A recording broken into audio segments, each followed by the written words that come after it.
Nung lumamig yung baka bumalik, ayaw niya na sa akin na umalis.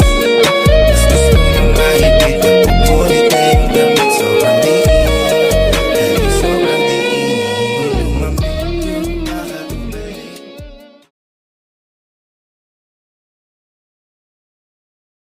Explain the pattern used in your wallpaper.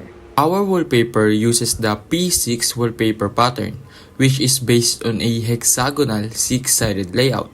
For our design, the main idea or motif is a group of 6 pink flowers arranged in a circle, surrounded by small leaves and star details. To repeat this design evenly, we used 6-fold rotational symmetry and translation. How choosing a particular wallpaper pattern influenced the design outcome, and what does this say about the relationship between the rules and creativity?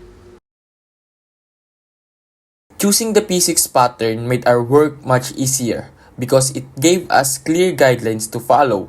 Instead of guessing where to place each flower, the mathematical rule showed us exactly where each piece should go, how to spin them, and how to line them up evenly.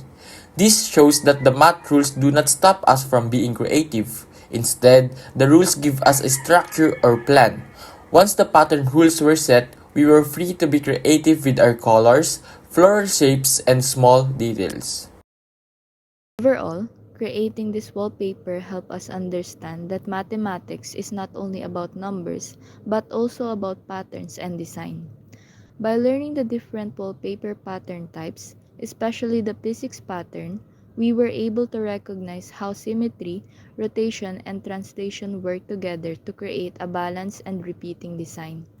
These concepts gave us a clear guide while still allowing us to be creative with our motif, colors, and details. And that concludes our presentation. Again, we are the Group 2 and thank you for listening.